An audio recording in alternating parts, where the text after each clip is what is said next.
All right, reminder, we got the updated step 9. So just changed how it was originally.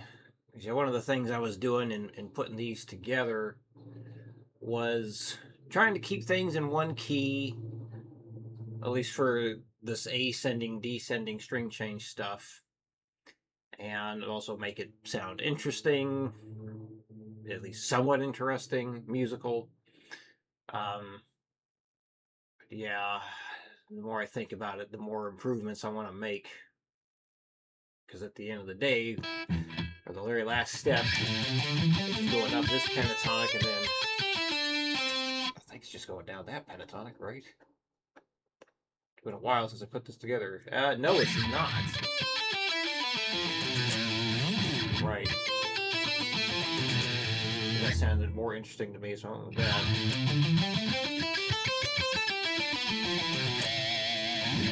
Anyway, so yeah, this current step 9.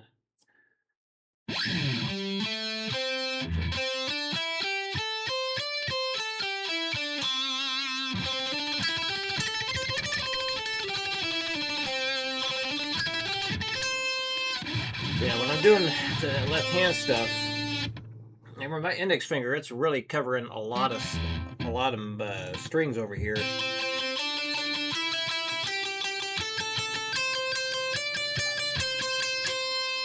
So when I'm leaving the E string, even if I end up hitting the B string, I'm safe because the index finger is muting the B string. And then when I leave the B string, I'm safe when I hit the G string, because I am hitting both right there. I'm safe because the index is up underneath that G string.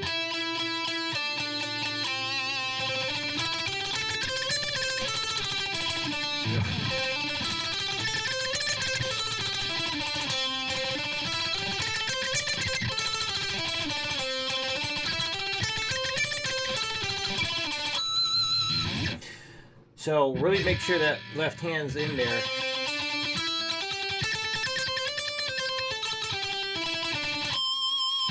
You can palm mute it as well.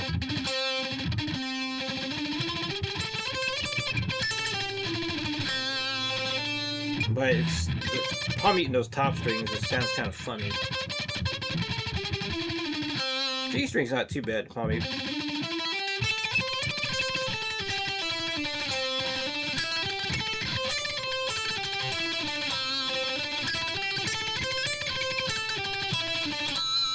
Yeah, lots of index finger muting.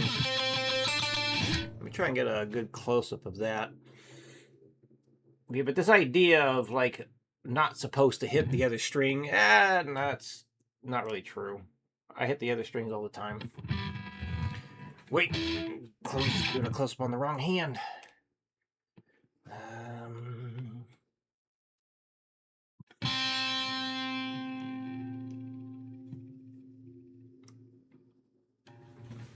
There's a move like this.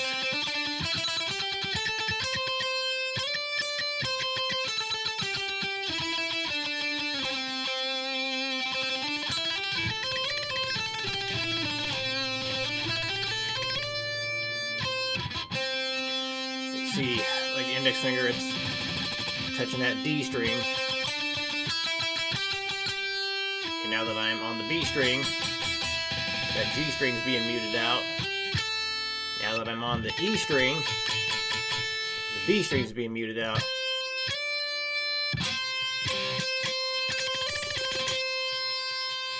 So again, index is muting the B string. It's muting the G string here. Muting the D string here.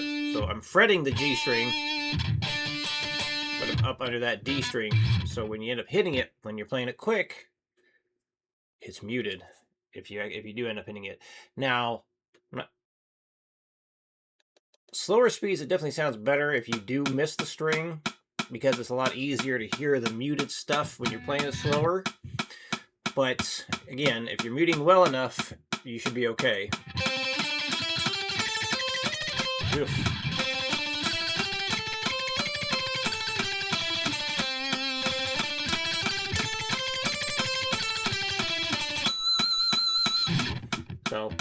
you focus on keeping it nice and clean. But yeah, you did a lot of stuff yesterday. A lot of stuff.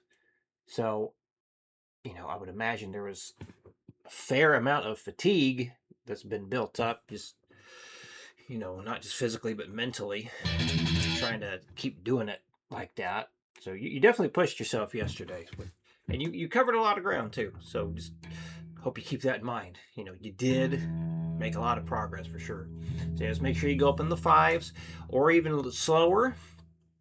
So this way you can really focus on the technique that's happening to make it sound as clean as possible.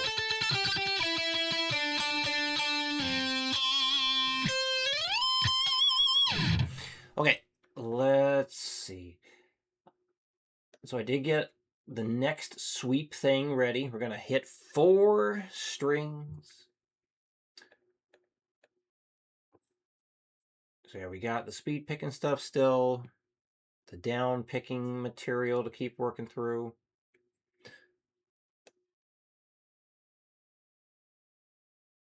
And if it seems like we're we have too many things going on at once, let me know. We can focus on a little bit less. Just want to make sure you're not getting feel overwhelmed with too many things to work on. Because like the speed picking stuff and the down picking stuff, it's really just kind of chipping away at it, because it's going to be a lot of material anyway. So it's very much a long-term project.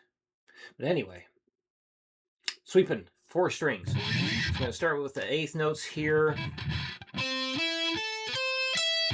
And let's actually do the hammer-on at the top, because getting the hammer-on down would make things faster.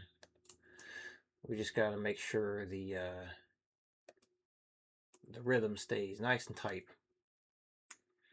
And I find with sweep picking, like trying to really force out speed the same way as like speed picking, like the fast alternate picking, it just doesn't work, because it's such a difficult technique to,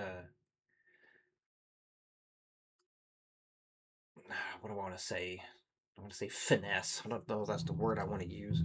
But it's so damn easy to get off track with sweep picking that I feel like you gotta really ease into going any faster with it. So yeah, take your time, just keep it in control. That's the main thing. Something else you can do without the metronome is just try and go quick.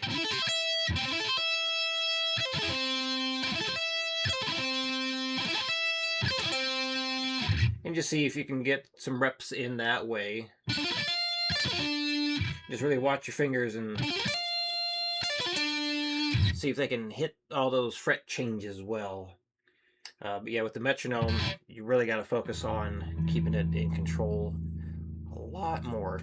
All right, enough talking. Let's play. So the A minor over C.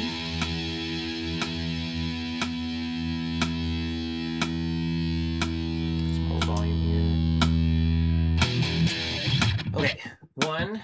Yeah, so we're going to start with the middle finger here, and this is extending off of the 3-string shapes that you were doing for the minor, like the A minor over E that you did. Now we're just adding one more note. 1, 2, 3.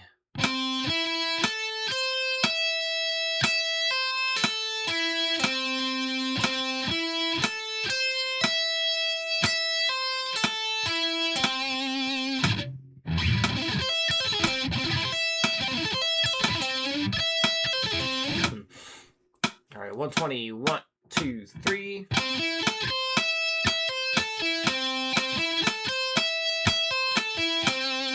You could do an upstroke for the ascending part as well, or the descending part. I really just said that. I'm thinking upstroke, so ascending. But yeah, the descending section, you could start with an upstroke instead of a down, and that would be perfectly fine for this sweep idea.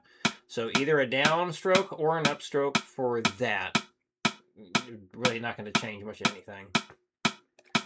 All right, 180, 1, 2, 1, 2, 3. And 240. 1, 2, 1, 2, 3.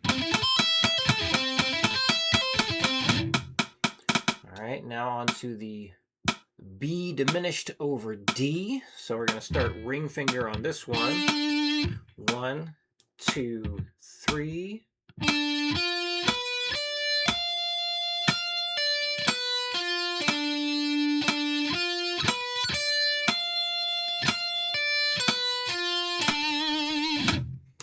One, two, three.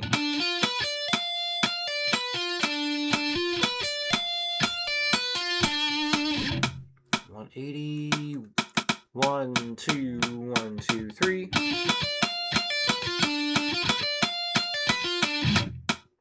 240. 1, 2, 1, 2, 3. 1, 2, 3. And C major over E. 1, 2, 3.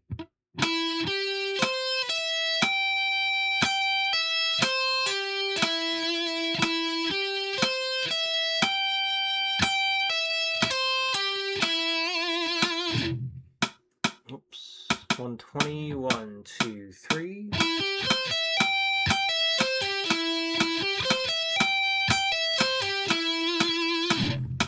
180.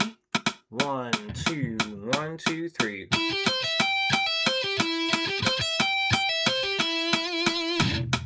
And 240. 1, 2, 1, 2, 3.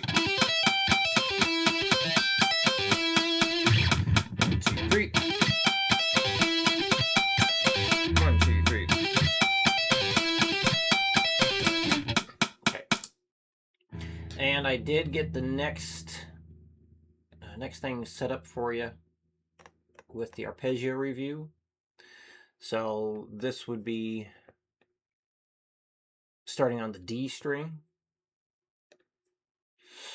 So basically, just run through the same thing, or same idea as what we have done already. So starting with the C chord. And things will look a little different now because we got the G and the B string involved. So I'm just going to run through it all, and we'll do kind of fast. So this way you got some guidance with it. So maybe you can like pause things after I play it and like double check your work with this. Or just send it over once you got it. Either way.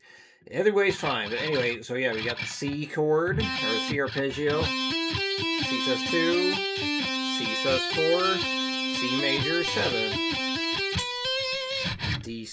D minor, D sus 2, D sus 4, D minor 7.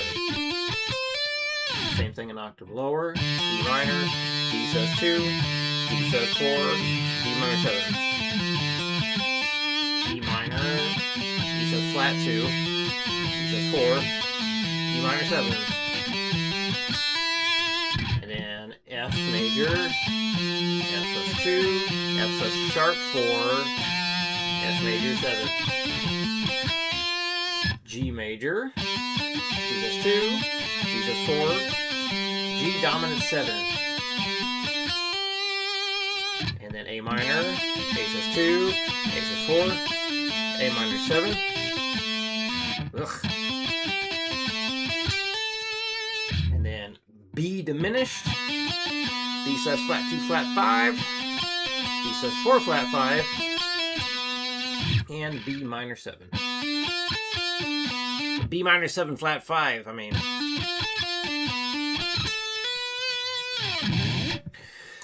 And I did research the whole parentheses thing, and it's very much an optional thing. It tends to be used just to make the funky chords easier to read. So it's optional. You can use them or not. Yeah, it's just about making it easier to read. So there you go. That's why some will have parentheses and some won't. The other thing is just default in Guitar Pro. Sometimes Guitar Pro just has stuff programmed in that way. And there we go. All right. I think that covers it all. Any questions come up, let me know, and I'll see you again next week.